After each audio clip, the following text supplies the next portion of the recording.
કાશ્મીરમાં સતત 3 દિવસથી બરફવર્ષા થઈ રહી છે અને બરફવર્ષાને કારણે તાપમાનનો પારો નીચે સરક્યો છે। ગુલમર્ગ, ગુરેઝ, તંગધાર, સોનમર્ગ આ તમામ જગ્યાએ બરફવર્ષા થઈ રહી છે। જોજીલા, સિંથલ તોપમાં પણ બરફવર્ષા થઈ રહી છે। બરફવર્ષાને કારણે મુઘલ રોડ અને ગુરેઝ રસ્તા જે છે તે બંધ થયા છે। કાશ્મીરમાં ભારે બરફવર્ષાને કારણે તાપમાન શૂન્યથી નીચે સરક્યું છે। ખાસ શ્રીનગરમાં તાપમાન 2.7 ડિગ્રી નોંધાયું, જ્યારે ગુલમર્ગમાં -2.2 ડિગ્રી તાપમાન નોંધાયું છે, જ્યારે પહેલગામમાં -0.2 ડિગ્રી તાપમાન નોંધાયું। કાઝીગુંડમાં 3.2 ડિગ્રી, કોકરનાગમાં 2.8 ડિગ્રી તાપમાન નોંધાયું, જ્યારે કુપવાડામાં 2.4 ડિગ્રી તાપમાન નોંધાયું છે।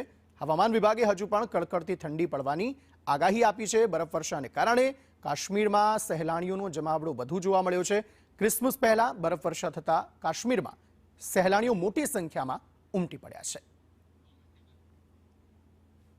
તો હજી પણ આ પારો જે છે તે વધુ ઘટવાની શક્યતા વ્યક્ત કરવામાં આવી છે। તેમ છતાં પણ અત્યારે આખા કાશ્મીરના મોટાભાગના વિસ્તારો જે છે તે સફેદ ચાદર ત્યાં છવાયેલી જોવા મળી રહી છે। જે સહેલાણીઓ ત્યાં પહોંચી રહ્યા છે, નાના બાળકો જે છે તે પણ આ બરફવર્ષાને માણી રહેલા જોવા મળી રહ્યા છે। લોકો ફોટા પડાવી રહ્યા છે, વિડીયો બનાવી રહ્યા છે, બરફ પોતાના હાથમાં લઈને એકબીજાને મારી રહ્યા છે। અલગ અલગ રીતે આ માહોલને માણતા તે તમામ લોકો જોવા મળી રહ્યા છે।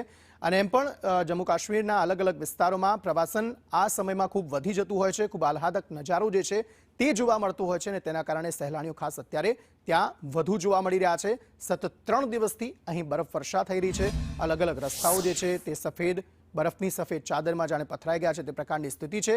અલગ અલગ તાપમાન શ્રીનગરમાં ખાસ 2.7 ડિગ્રી તાપમાન નોંધાયું છે, ગુલમર્ગમાં -2.2 ડિગ્રી, જ્યારે પહેલગામમાં પણ 0.2 ડિગ્રી તાપમાન નોંધાયું છે।